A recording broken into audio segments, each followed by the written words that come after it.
Thanks so much. Good morning, everyone. I think there should be also like one very small PowerPoint slideshow for you, if Mr. Royas can confirm that it is ready. We're still trying to find a cord. The cord broke. Oh, really? We're going to have to continue. Russians again. Anyway, there was prepared a very small slideshow to give you this more background of the history of Russia and the current situation why we are today here. Hopefully they will fix it and it will be visible very, very soon, because otherwise I know how boring it can be just to listen. But if you can see with your own eyes, it's more visible to understand the situation around Russia.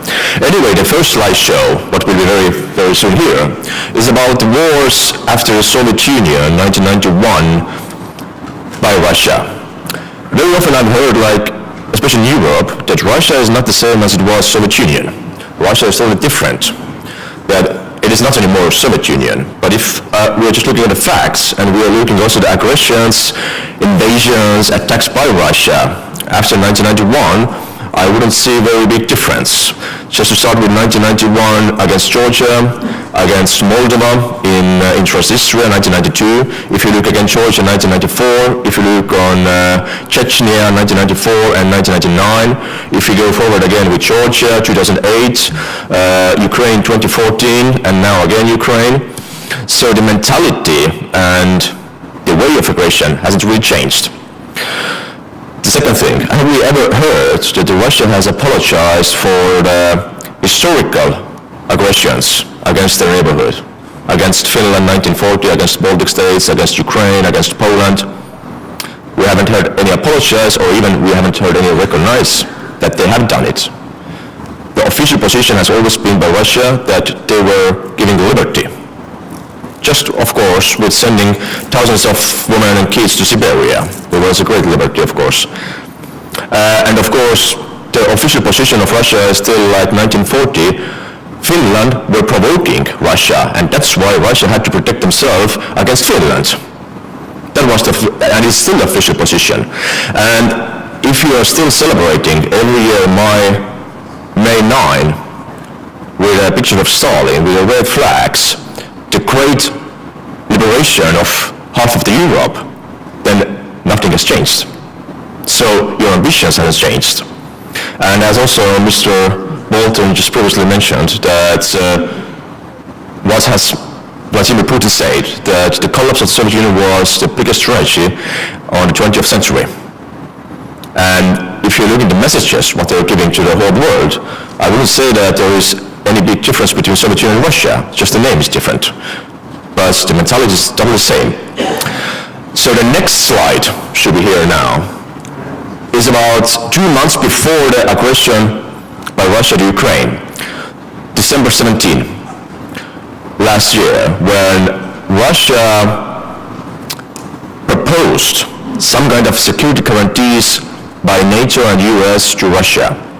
There were 8 points together. It was all over the world's media. I think most of you have heard about this. But they asked for 2 things, 2 major things. The first, that there should be no new NATO member state next to the Russian border. Of course, they mentioned especially Ukraine, but also Finland, Sweden, and some other countries. And well, in Russia, maybe it's very logic for them, but for us, we have understood that every state is independent to decide themselves, do they want to join with NATO or not? It's not a deal between US and Russia and China or Berlin and Paris to say that which countries are independent enough or which ones are not, to decide do they want to join with NATO or not. I have never seen any country in the world who have joined with NATO against their will. Well, but I'm seeing many countries who have joined with Russia against their will. And are we in a position to say to Ukraine or say to Finland that no, you can't join with NATO because Russians doesn't like it? Are you not independent anymore? And the second thing what they asked was, I would say more funnier.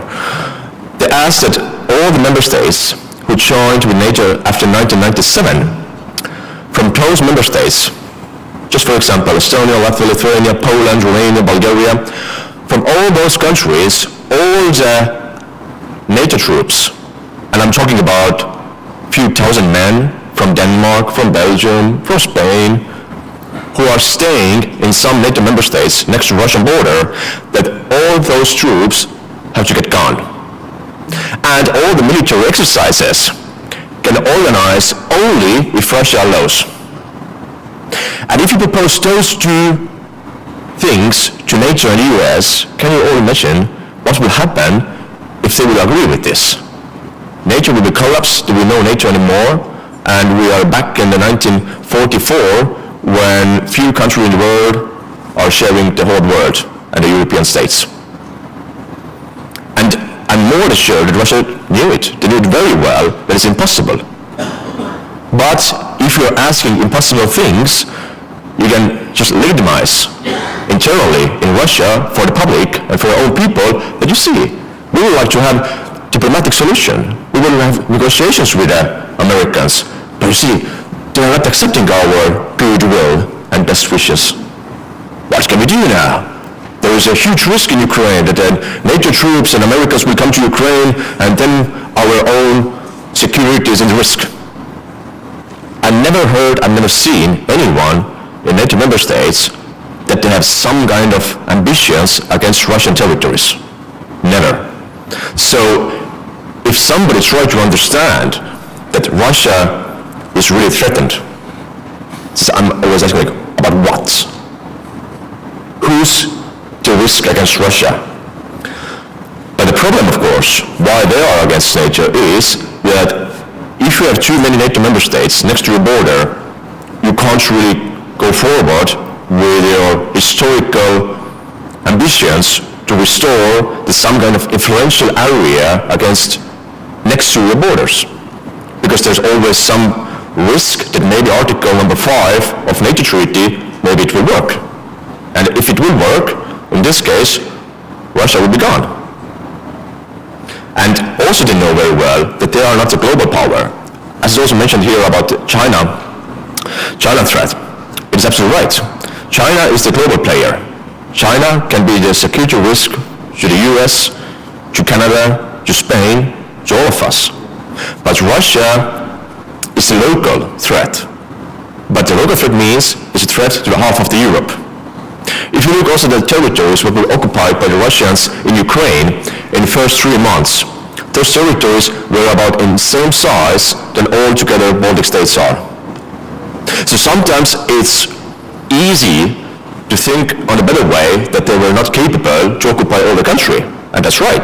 And we are actually really happy about this, that they are not really capable. So the fear was much bigger than the reality is. The fear was that Russia is the global player and they occupy every country next to their door. Of course they're not. But the problem, of course, is that they were capable to occupy the territory in the same size as Estonia, Latvia, and Lithuania are together. So they are capable to really make a huge mess in half of the Europe. So the third slide should be here about the support by the whole world to Ukraine. In the total numbers, the first one without any doubt is US, with about $27 billion. And those numbers are from February to the beginning of October.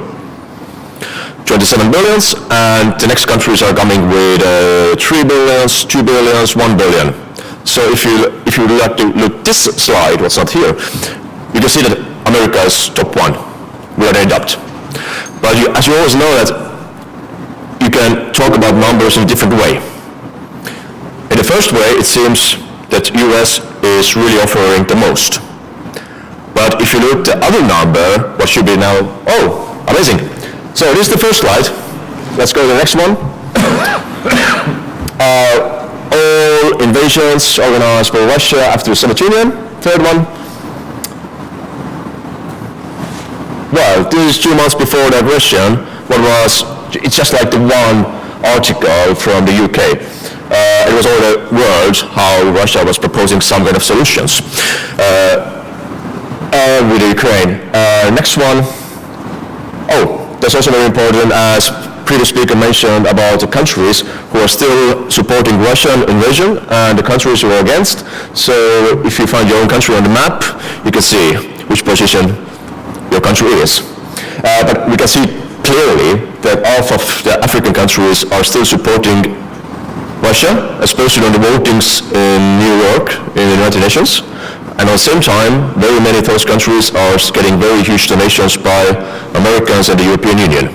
Just to think about the geopolitical fact that how many allies do we really have all over the world, and what are our tools to really clarify our positions in their countries, that what they should really do to stay apart from the Russian influence.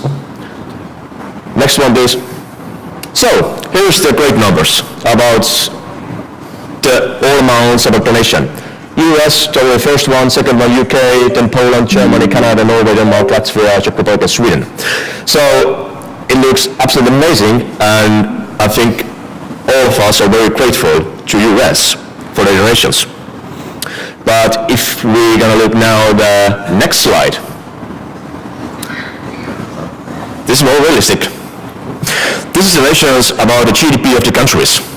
So $27 billion can seem a huge amount of money. But the first one, if we have any Latvians here, congratulations. Yeah, there is more Latvian, amazing. So Latvians are the top first country now by the GDP. Second one, well, Estonia, then Poland, Lithuania, Norway, and so on. Do we see in those countries Germany and France? No. Do we have a question that is there any capacity to provide more military aid to Ukraine? Probably yes. So what are the problems why we are not doing this? And I can give you just a very small explanation for that. Just 2 months ago, the German Chancellor, Mr. Olaf Scholz, said in one interview that the biggest problem with the war in Ukraine is that we have to stay away of the risk to have a nuclear war. That's the biggest problem that we have. And I've heard the same argument also in France several times. And I've always asked that, okay, if you are afraid of the nuclear war, and the biggest thing is to avoid the risk of the Third World War, which area of Berlin you would like to give to Russia? Or Paris? Like, it's very easy to make some deals over Ukraine, because it's 2,000 kilometers away. It's not your some part of the body in the fire. It's theirs. And you can't just say very easily that, yeah, we just have to avoid, and we have to understand the fears of Russia. And we need to build the common security architecture of Europe after the war with Russia. Those are the messages said just last week by Mr. Macron and Mr. Scholz. And now the problem is that those countries, the leaders of the European Union, are not providing actually the maximum capacity of the military aid to Ukraine to win the war.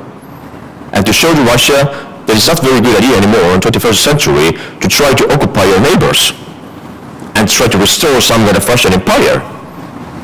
But we are back again on the same position as we knew from 2014, after the annexion of Crimea, after 2008, after the war in Georgia, after the Chechnya war, where we are trying again to build a common security system with Russia, and we have to understand their fears.